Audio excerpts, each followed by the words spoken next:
And I'd like to welcome in now Shakur Stevenson to the show. And for people who don't know, I'm involved in boxing now for I don't know how many years. And if someone asked me who's the best bet to be the next pound for pound #1 guy when given the chance, I'd put my money on Shakur. Shakur has more to lose. He's the undefeated fighter. He's seen as the eventual pound for pound champ potentially. But Teo has more to win. He has more to gain. So on the one hand, is there an advantage there where Shakur is fighting to protect that perfect record, to protect that kind of sense that he's the next guy? On the other hand, Teo is like he can fight with more abandon against Shakur because there's so much for him to gain. And if he loses, he's lost before. He lost to Cambosis, and he came back from that. The opposite of what they expect you to do. So for me, I try to do the unexpected. I try to make sure if you go out there expecting me to move and run around the ring, I want to give you the opposite. So it was a strategic. Shakur Stevenson tells Max Kellerman that when the bell rings, friendliness disappears. Respect belongs outside the ring, but inside, it's about dominance. He knows Teofimo Lopez is dangerous, confident, and explosive, so taking him lightly will be costly. To win, Shakur must impose his skills, control distance and pace, stay disciplined, and apply constant mental pressure, remaining sharp, focused, and composed until final bell sounds while reading reactions and adjusting tactics constantly. I won't be one of the fighters. I see. You're not saying you don't respect your opponent's fight game. You're saying you're not there to make friends. Is that right? Yeah, I'm not here to make friends at the end of the day. My life's on the line, his life on the line. We got families to feed, and I take this very serious. So at the end of the day, I can't go in there, touch gloves, and be happy and be friendly. Max Kellerman explains that a true super fight can't be created by hype or promotion alone. It forms naturally when era settles, and only 2 elite fighters remain at the top. He places Terence Crawford and Canelo Alvarez in that category as defining champions of their generation. Kellerman believes this matchup carries similar significance, as it could signal the end of an era, with Teofimo Lopez possibly standing as the last man, or Shakur Stevenson emerging as the fighter who defines it. Broadcast for Crawford and Canelo can't be promoted into existence. Right. What a real super fight is, the dust settles in an era, and there are 2 dudes left standing. There's Ali, there's Frazier, there's Leonard, there's Hagler, there's Mayweather, there's Pacquiao. That's a super fight, right? There's Crawford, there's Canelo. Those are 2 big fighters of the era. This type of fight, this could easily be at the end of an era, because Teo might be a dude left standing, and Shakur could be the dude left standing, right? But Shakur Stevenson makes it clear that he never fights the way people expect him to. When fans and opponents believe they have his style figured out, he intentionally changes his approach. If they expect a cautious technical performance, he turns up the aggression. If they prepare for non-stop pressure, he slows the pace, controls distance, and dictates rhythm. Shakur believes unpredictability is one of his greatest weapons in the ring. By doing the opposite of what opponents anticipate, he forces them to overthink, hesitate, and commit mistakes. This constant ability to adjust mid-fight keeps him one step ahead and separates him from many elite fighters. Expect you to do one thing, and sometimes you want to give a fighter the opposite of what they expect you to do. So for me, I try to do the unexpected. I try to make sure if you go out there expecting me to move and run around the ring, I want to give you the opposite. So it was a strategic game plan too. Did he have any pop at all? You know, it's crazy. A lot of people say that he don't, but like, if somebody hit you in the same spot 500,000 times over and over, I don't give a fuck who it is. It's like boom, boom, boom, boom, over and over. You're gonna feel that spot. So he's one of them guys. Like, he's gonna constantly hit you over and over. That's why his knockout percentage is a good knockout percentage. Would you say you obviously barely ever get hit in a fight, but because you were in a pocket, you got hit more than you normally get hit, right? In that fight. Did your body feel different after the fight? Hell yeah, I never left the ring feeling like. Max Kellerman breaks down the fight by highlighting how often Teofimo Lopez has been doubted. He recalls that most of the boxing world favored Josh Taylor, yet Lopez dominated that matchup. Kellerman also emphasizes Lopez's victory over Lomachenko, pointing out his urgency and high punch output in the final round to secure the win. Even in his loss to George Kambosos, Lopez was dealing with a serious medical issue that impacted his performance. Kellerman stresses that one difficult night shouldn't overshadow Lopez's proven ability to perform under pressure and rise when it matters most. Closing the Josh Taylor fight, but everyone was picking Josh Taylor that you spoke to in boxing. Yeah. And we saw what Teo did to Josh Taylor. You saw what Teo did to Lomachenko. And one of the things that I think that gets lost in that fight against Lomachenko is Teo threw more than 100 punches in the final round to make sure he won that fight. Yeah, no question. Even in the loss that he had against Kambosos, where he had a puncture, like he had some medical condition in his esophagus that like was dangerous actually, and it looked like an off night. By the way, George Kambosos doesn't like when I say this, and I apologize. I understand it feels unfair to you, and maybe it is unfair, but this is my honest opinion. It may be, but it is still my honest opinion. I just have to be honest with the way I see it. I don't think that was the best version of Teo by a long shot. But even then, he was rallying in that fight late. He has championship heart. And the thing I like about Teo's style, I mean, when you have a guy like Shakur whose defense is that good, and he's not just a guy who's going to hug you. Shakur Stevenson emphasizes that sparring with Terrence Crawford was pivotal in taking his boxing to the next level. He explains that working with someone of Crawford's intelligence and versatility forced him to fine-tune every aspect of his game. The speed, timing, and constant adjustments in those sessions pushed Shakur beyond his comfort zone, while Crawford's ability to switch styles and read opponents helped him see boxing from a higher perspective. According to Shakur, these experiences reshape how he thinks in the ring, making him calmer, smarter, and more complete as a fighter. Bernie the Boxer offers an in-depth analysis of why Shakur Stevenson stands out against Teofimo Lopez. He points out that Shakur is not a fighter who can be underestimated or easily contained. While opponents like Jermaine Ortiz relied heavily on movement against Lopez, Shakur consistently controls the fight on his terms. Bernie also notes that fighters like De Los Santos, despite their reputations, pose little threat. He never hurt or wobbled Shakur and showed clear limitations. Bernie highlights that Shakur's unique style, intelligence, and composure make him exceptionally difficult to challenge. He emphasizes Shakur's adaptability, tactical brilliance, and ability to neutralize opponents, avoid danger, and maintain control throughout fights. Bernie suggests that less skilled fighters like De Los Santos might be better suited for other matchups, such as Abdullah Mason's early title defenses. Against Lopez, Shakur's composure, defensive mastery, and ring IQ are decisive factors, solidifying his status as one of boxing's most challenging young champions today. He couldn't beat a one-handed guy. And if you go back and watch that fight, like I'm saying, Shakur wasn't just running. Jermaine Ortiz really moved a lot on Teo. That never happened with Shakur Stevenson and fighting this guy. That never happened. So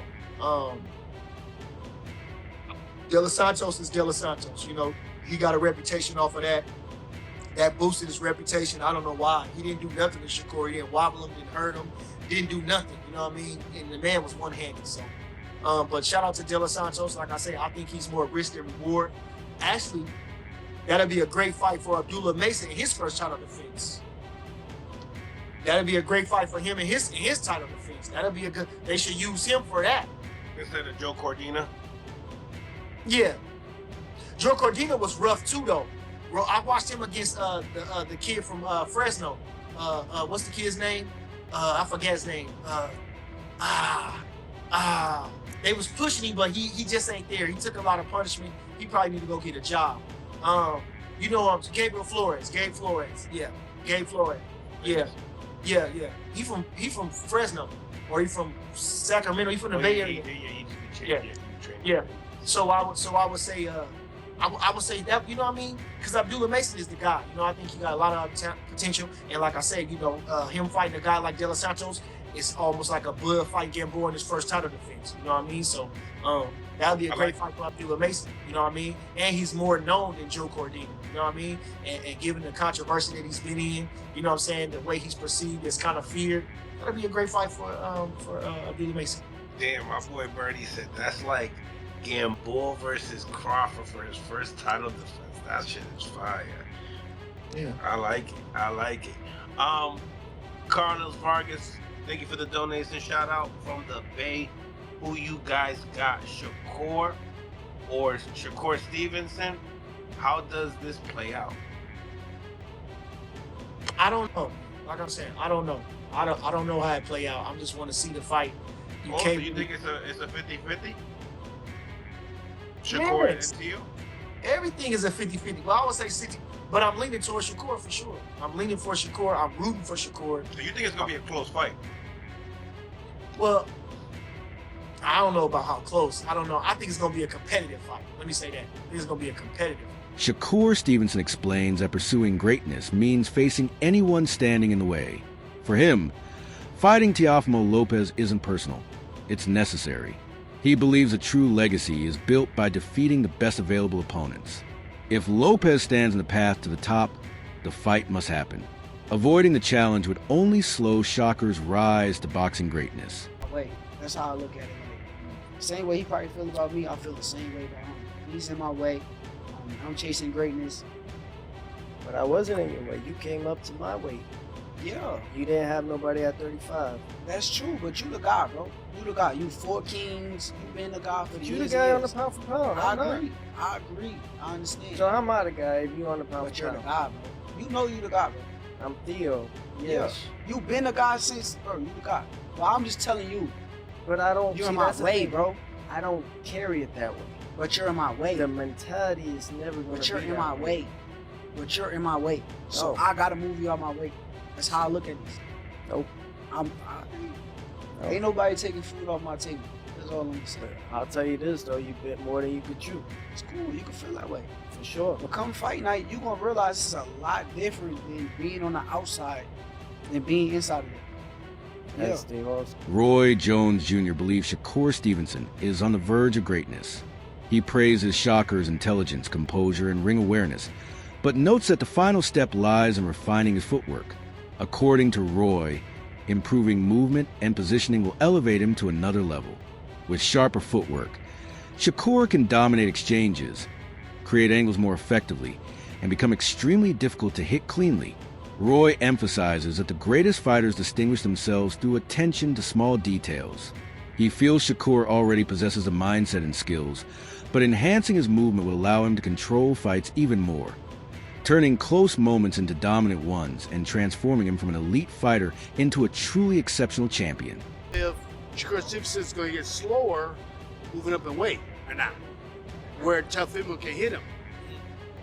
Maybe he was really fast at 130, 2630, maybe 35, but 40, you put on a little bit more weight. Shakur Stevenson has a very strong style where he can sit back and pot shot you and box and stuff like that, where Teofimo can also box and is very athletic and can get from side to side and make things difficult for you as well.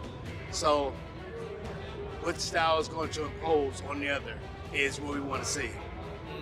So which style will impose? Is it something where like the first rounds really will dictate, or? I think you're going to need a couple of rounds, but the first round is going to be very interesting. Maybe you see some tails, but I think maybe 2 or 3 you're going to start seeing one leave the other. Because I don't think that, well, maybe, I mean, Shakur might show some different, if he has to go after Teofimo, he might show some different type of heart that we haven't seen, or different type of fighting we haven't seen, and vice versa, you know, whereas Teofimo's hitting him with different shots off the angle, that is kind of giving, you know, Shakur Stevenson trouble. We'll see about that. Jermaine Ortiz, a professional boxer, shares his perspective on the Shakur Stevenson versus Teofimo Lopez matchup, stressing that Shakur will not fight recklessly again. He explains that in earlier fights, Shakur learned valuable lessons about distance control and timing, and he is unlikely to repeat past mistakes. Ortiz acknowledges that Lopez is dangerous, especially at higher weight classes, but believes his style can be countered with the right approach. Shakur's strong defense, longer reach, and ability to move smoothly in and out of range make him difficult to hit clean. Ortiz notes that Lopez may land occasional shots, but Shakur is expected to remain defensively responsible and avoid unnecessary damage. In Ortiz's view, the fight will largely be dictated by Shakur's style, smart, calculated, and disciplined, forcing Lopez to constantly adjust. While he admits Lopez is tricky and explosive, Ortiz believes Shakur's adaptability and ring intelligence will give him the edge throughout the fight. Be a glimpse or two. Why? And one, Shakur said it himself after that fight that he wasn't gonna fight like that again, and that's the main reason. He said he wasn't gonna do it, and Teo's cracking like that. To 140, which is good. Huh? Is Teo cracking? No, I don't think. I think he had more of a threat with the Zepeda as a puncher and Teofimo. But he's going up a weight class. That's not naturally his weight class as well. You think that will play a factor? No, that would play a factor in him not fighting the pocket how he did to Zepeda. Got you. That's what I'm saying.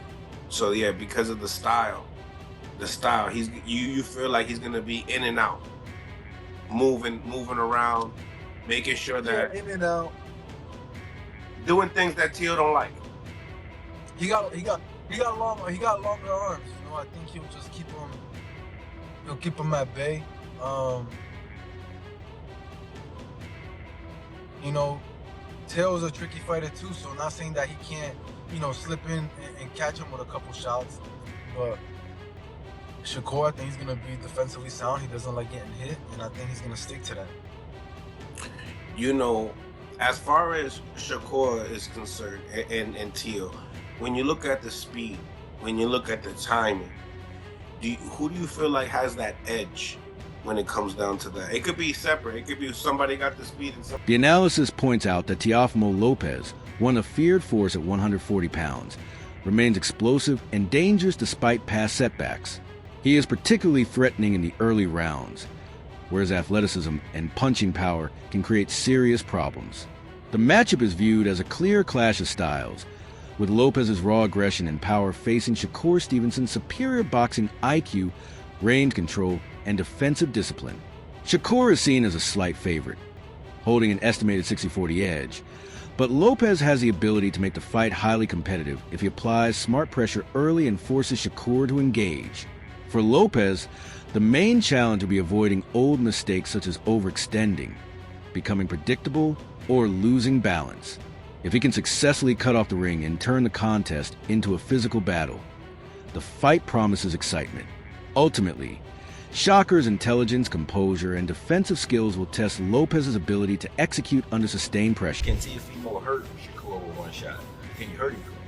He hasn't been a killer, as much of a killer at 140. And after Cambosis, he hasn't been the same, in my opinion. But he's still explosive and still dangerous in the first 7 rounds. You know what I'm saying? The first 8 rounds. So I think it's a good fight. I like the fight, actually, because of that. Teofimo got the explosive punch power on his side and good athleticism. And Shakur had, you know, a superior boxer IQ, good range, good distance. So it's great. It's good boxer versus good athlete at this point. So I like the fight. I don't say it's 50-50. I say it's 60-40 Shakur. But I like Teofimo's chances in this fight. You know what I'm saying? If Teofimo makes this a fight and comes out early and attacks and gets right up on Shakur, right? Attacks him and makes him fight. I mean, it's gonna be one of two things. Either you're gonna see what's his name? The Jesus, or what's his name? The guy that he fought. De La Santos. You will see De La Santos Part 2, and he just gonna get on his bicycle, which we don't want to see, or he gonna have to fight. And I think Teofimo is a guy that can make Shakur fight because he can cut off the ring well enough. You know what I'm saying? I think he can stay with him well enough where he can turn this into a fight, and it'll be exciting for him if he does. I think Shakur, like a lot of fights, he needs this name in order to silence a lot of the naysayers. People talk a lot of shit about Shakur, especially after the De La Santos fight. I don't think, you know, the Zepeda fight took it off of him, even though they tried to make it seem like it. That's all for today's video. Stay tuned next time.